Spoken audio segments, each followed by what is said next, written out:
It's Friday, August 16. This is the news on PBCJ. I am Simone Absalom. Exiting wards of the state will have the opportunity to reside at a new apartment complex in Mona St. Andrew come September. The Transitional Living program for children in state care caters to students who will be pursuing tertiary or vocational studies and those who are actively employed. The project was funded by the United States Agency for International Development in partnership with the Child Protection and Family Services Agency.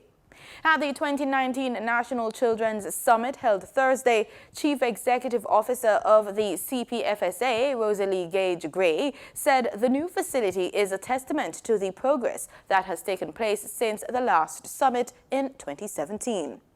The 2017 declaration report highlighted, among other things, that there were inadequate transition procedures and no accommodations for children living or leaving state care facilities. With the start of the new school year just weeks away, several selected schools have gotten numeracy and literacy resources. This was done on Wednesday at the Kingston offices of the Jamaica Social Investment Fund, JSIF, and the handover comes under the Integrated Community Development Project, which is funded by JSIF. A representative for Minister Michael Henry, as well as the JSIF Managing Director Omar Sweeney and school principals were on hand.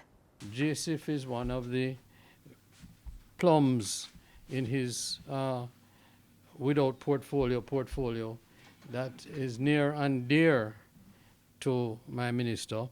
And for the last year and a half, roughly, since taking up the responsibilities at the office of the Prime Minister, we have been on a learning curve, learning about our various areas of responsibility. Speak about inner city challenged communities, especially that this program targets. And truth is that schools in these communities don't get their fair share of resources. That's the fact. And what I mean by that is, I'm not even speaking about the Ministry of Education. Over the years, as I've toured schools like this, one of the common commentaries that I will receive is that even private sector, even private businesses, the large companies that support schools don't remember the ones that are in the inner cities or behind in some deep rural areas. The ICDP is funded by JSIF through World Bank loan and provides a range of services to improve the school's educational outcomes and the physical environment. The project will be implemented in 17 schools in the parishes of St. James, Kingston and St. Andrew, St. Catherine, Clarendon and St. Anne. They have also partnered with the Ministry of Education. Prime Minister Andrew Holness says the government is now focused on lifting the quality of education being given to our children. He says in the past, the challenge was ensuring universal access. Today, where we are close to 96%, 94 to 96% of students are placed into a secondary place. And that is a major achievement. So yes, we have conquered the access issue. The next challenge now is to conquer the quality of the education.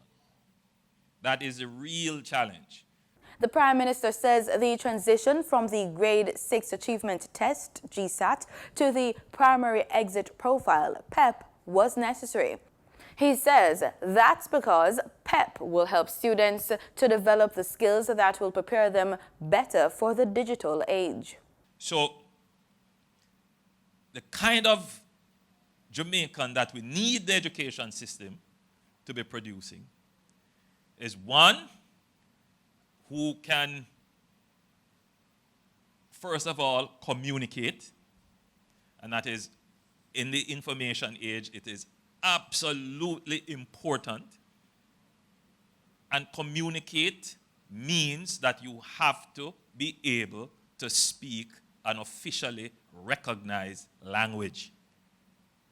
In fact, we wanted to speak many languages. So regardless of the cultural issues surrounding speaking a formally recognized language. More and more, being able to access employment requires that. The other important function in the fourth industrial revolution is that you have to be able to interface with technology.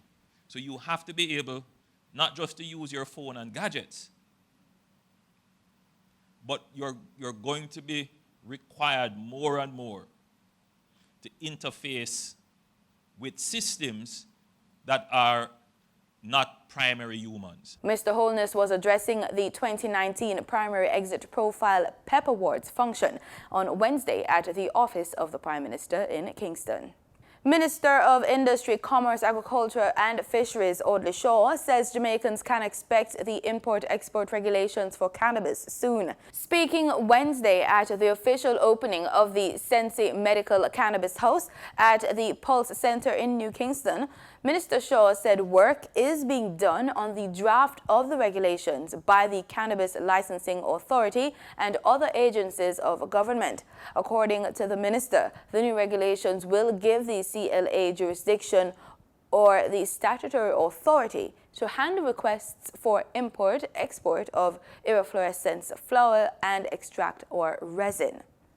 The Jamaica Urban Transit Company, JUTC, is taking steps to meet the ballooning commuter demand in Portmore, St. Catherine by franchising 10 routes in the municipality with 100 units, inclusive of electric, liquefied natural gas and compressed natural gas powered vehicles. Head of the state-owned bus company, Paul Abrahams, has indicated that JUTC hopes to fill some of the current gaps that at this point the company is exploring how best it can remedy the shortfall. Mr. Abrams said discussions are underway with the Inter-American Development Bank for a commuter survey for Spanish Town and Portmore. The JUTC has issued a request for proposal for franchising of routes 17, 17A, 1, 1A, 3, 3A, 20, 20A, 18, and 18A, with specifications for 50 electric vehicles and 50 LNG CNG powered units. The National Works Agency will be implementing further traffic restrictions along Constant Spring Road in St. Andrew this weekend. Starting at 10 o'clock tonight, motorists heading towards West Kings House Road from Dunrobin Avenue will be rerouted, while the northbound lanes that take traffic from the direction of Eastward Park Road towards Dunrobin Avenue will accommodate vehicles heading towards Halfway Tree. Manager for Communication and Customer Services at the NWA, Stephen Shaw, said the changes is to be in effect until 4 a.m. on Monday, August 19, and is part of the agency's thrust to wrap up significant aspects of the works along Constant Spring Road before the start of the new school year in September. The American Civil Liberties Union, ACLU, has filed another lawsuit on behalf of 3 of 4 Jamaican fishermen who brought a separate suit against the United States Coast Guard in June for human rights violations, claiming that they were detained without due process at sea and degraded in inhumane conditions. The ACLU is challenging the constitutionality of the U.S. law that was used to convict the men, not on any drug-related offense, but instead for providing false information to the Coast Guard officers about their intended destination when their fishing boat, the JSIF, was intercepted in Caribbean waters in mid-September 2017. The fishermen were Robert Dexter Weir, David Roderick Williams, and Luther Fianna Patterson. The ACLU said Patrick Wayne Ferguson, a 4th member of the crew, filed a similar challenge to his conviction in July. The men allege that they were held at sea for more than a month, shackled on an exposed deck under inhumane conditions, and prevented from contacting their families to inform them they were alive. The U.S. Coast Guard has disputed some of these claims and reported seeing the men dump approximately 600 pounds of marijuana, which was recovered. In 2004, the government of Jamaica signed a protocol with the U.S. amending the 1997 U.S.-Jamaica Maritime Counter-Narcotics Cooperation Agreement, also known as the Shipwrighter Agreement. The protocol provides for cooperation in shipboarding, shipriding, and overflight.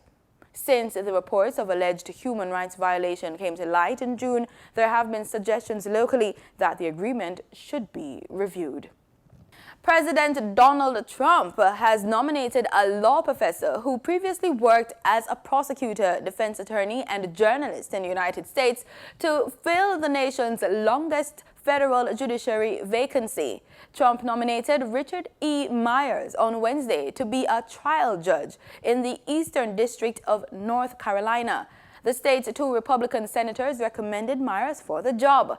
Myers was born in Jamaica and grew up in the coastal North Carolina city of Wilmington. And Pancham Investment Limited is reporting that it raked in $3.1 billion in profits in the second quarter of 2019, more than tripling its after-tax profits. All the company's business lines exhibited positive financial performance for the period under review. This is up from the $981.9 million after-tax profit for the same period in 2018. For the 6-month period ended June 30, 2019, income from Pancham's core operations almost tripled when compared to the second quarter of 2018. This performance was driven by a substantial improvement in investment income and property income. Now over to the Forex news. The US dollar on Thursday, August 15, ended trading at Jamaican $135.29, down by 43 cents. And that's according to the Bank of Jamaica's daily foreign exchange trading summary. The summary also noted that the Canadian dollar ended trading at Jamaican $102.01, down from $102.42, while the British pound sterling ended trading at Jamaican $165.16, up from $163.23. In this week's episode of Culinary Trails, we take you along a path to the Far East, well, actually to Ligani, for a bite of Indian cuisine.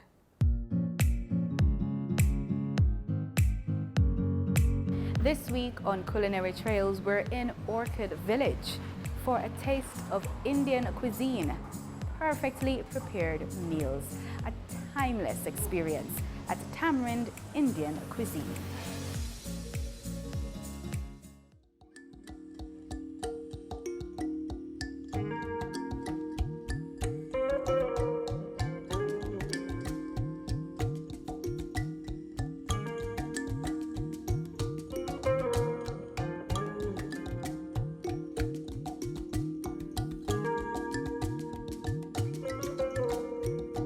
So my dinner partner this evening is Miss Tian Dowlard. Are you excited about your meal? Yes, I am ready for some Indian food. Hi, good afternoon. Hi. How are you? I'm okay. Thank you. So This is our European fusion menu. From this you get a little like pastas, pizza, salad, soups, and all of that. And then here we have the Indian one, which you get all the curries from. Okay. The nice curries, the masala and all those lovely stuff, some risas and all of that. And then from this one, which is the Asian fusion, you get like a little Chinese, Singaporean Thai. This is where the famous Singapore dish comes from, which everybody loves. okay. What are you feeling like today? Can you recommend something in fish? Yeah, something. Okay, let me look. So they have shrimp, they have grilled chicken cooked in white wine sauce. This is piri. This is nice. They have grilled chicken cooked in spicy sauce with honey. I'm liking their appetizers, from mushroom to broccoli and chicken soup, to asparagus soup. They have Caesar salad for those of us who are on a diet like Tian.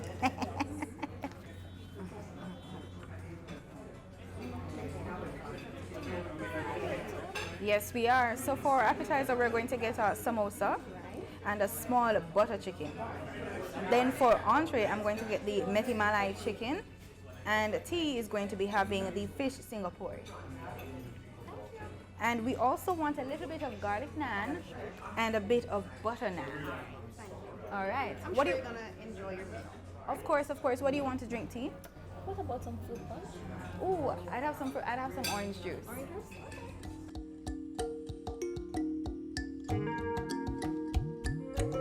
Let's talk about that yummy butter chicken pizza. It's made with an authentic Indian sauce of tomato cream base and cheese, as well as chicken. The chicken is seasoned with spices like curry, a bit of pepper, before being speared and jerked in a clay oven.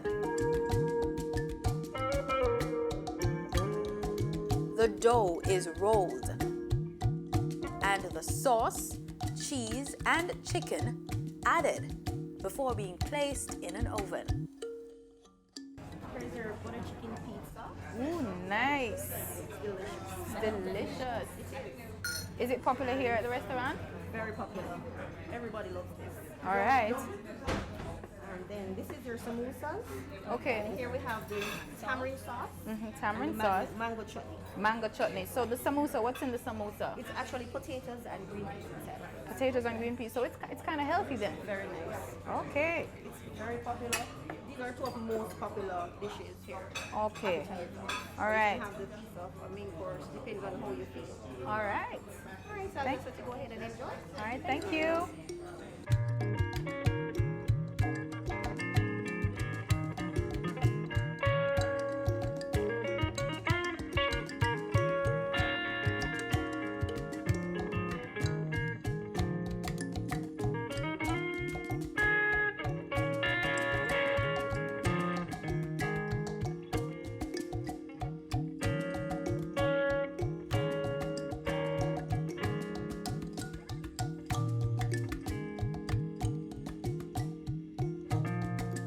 So I think I want to venture for the bathroom because I always want to see the difference in the restaurant. All right. Go ahead. I'll be right here. Hi. I'm Pooja. Nice to meet you. Nice to meet you. I'm glad I'm seeing someone of Indian descent. I have a lot of questions. Have a seat. Have a seat. How was your appetizers? Oh, they were great. We had a samosa and butter chicken. It was really good. I noticed that the butter chicken had a curry sauce, so I wanted to find out more about that aspect of the restaurant. You have various different types of curries in your dishes? Yes. So India has about 29 states, and each state has its own signature curry dish and its own signature cuisine. So it's not just one curry dish. We have several curry dishes. Wow, so you use all of them here in the various dishes? Yes, we try and incorporate all. Tamarind is just a taste of India. It's not everything, but it's just a taste of India. But it's authentic. Yes, absolutely authentic. So, which year did you start your restaurant business in Jamaica? We started in 2009.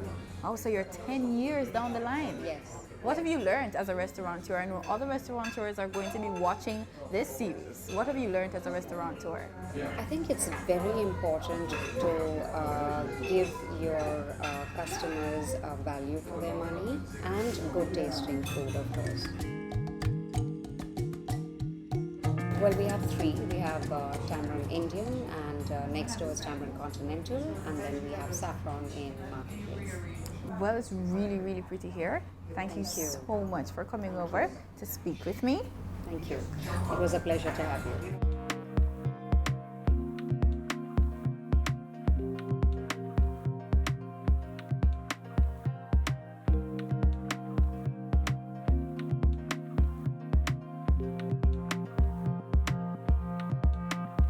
Actually, the appetizer was just wow. I can't wait for the entree.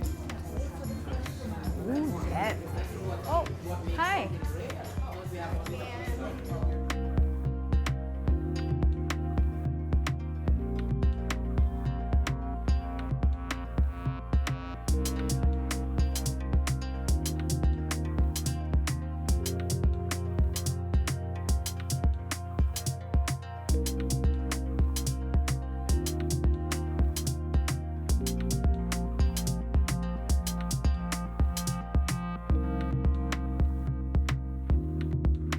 So it seems as if you're enjoying yourself, man.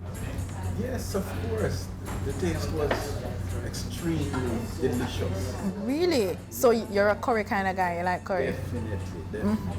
The ambience was tops, you know. What about the customer service? Good customer service? Customer service was great. Loved it.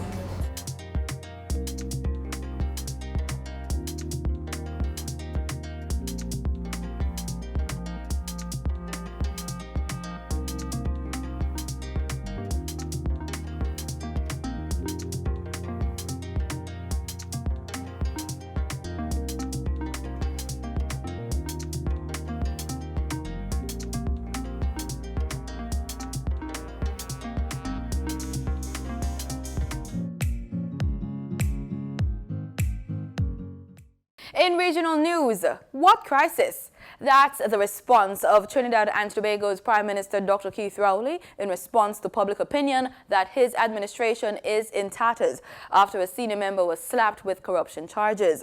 Former Public Administration Minister Marlene MacDonald was slapped with 7 counts of corruption. But Dr. Rowley told a post-cabinet press briefing on Thursday that the system is working as it should. This is how it is supposed to happen. This is how it is happening for the first time. Exactly what you want to happen is happening. That if persons, especially public officials, misconduct themselves, there must be policing to identify the misconduct, and the persons must be held accountable, and it will end up as a trial in the courthouse where they're innocent until proven guilty. That is what you want. And when I say we are building a new society, that is what the new society is to expect. It's working. The system is working. And that is why, as Prime Minister, the police was completely independent and without let or hindrance or interference was able to arrest a minister of government and handle it as a police matter without the Minister of National Security even knowing, far less interfering. MacDonald had been fired twice for allegations of corruption and had been subsequently cleared. But when asked if retaining her was a bad judgment call, the Prime Minister said this. I would say yes, but at the time I only could work with the information I had. You know, you can look backwards and say, oh, this shouldn't have happened, that shouldn't. At the time, I could only work with the information that I have. So let us not pretend that it was so. I read with great interest the charges that have been laid by the police and identify so much that was never part of this before. But there are some people saying that the minute I heard, the minute I heard that the DPP had granted clearance for the police to proceed, I should have fired the minister. Heard, but heard from whom? Heard from whom? The media. I see it in the paper, so it's true. That's what you're asking the Prime Minister to do. And here I'm waiting. The first time I had any information on this matter from an official source came to me at about 10:30 on Sunday night. That was the first time an official told me, in my official capacity as Prime Minister of Trinidad and Tobago, that this minister, and the information I was getting then, wasn't that she was being questioned or she was being, that the minister is being charged. Charges were being written at that time. So for the first time, I now know exactly what the situation is. That's Sunday night. And by Monday morning, you in the media would know that by Monday morning, steps were taken to have the minister removed from the cabinet. In the meantime, Marlene MacDonald is insisting that she will be vindicated. After being released from the St. Clair Medical Center, where she has been since Monday, the day she was scheduled to appear in court to face her charges.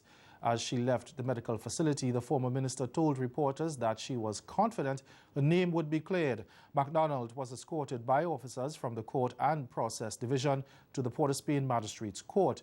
Police then escorted her into the court, where she sat in a wheelchair and signed her $2 million TT bail bond completing her bail arrangements.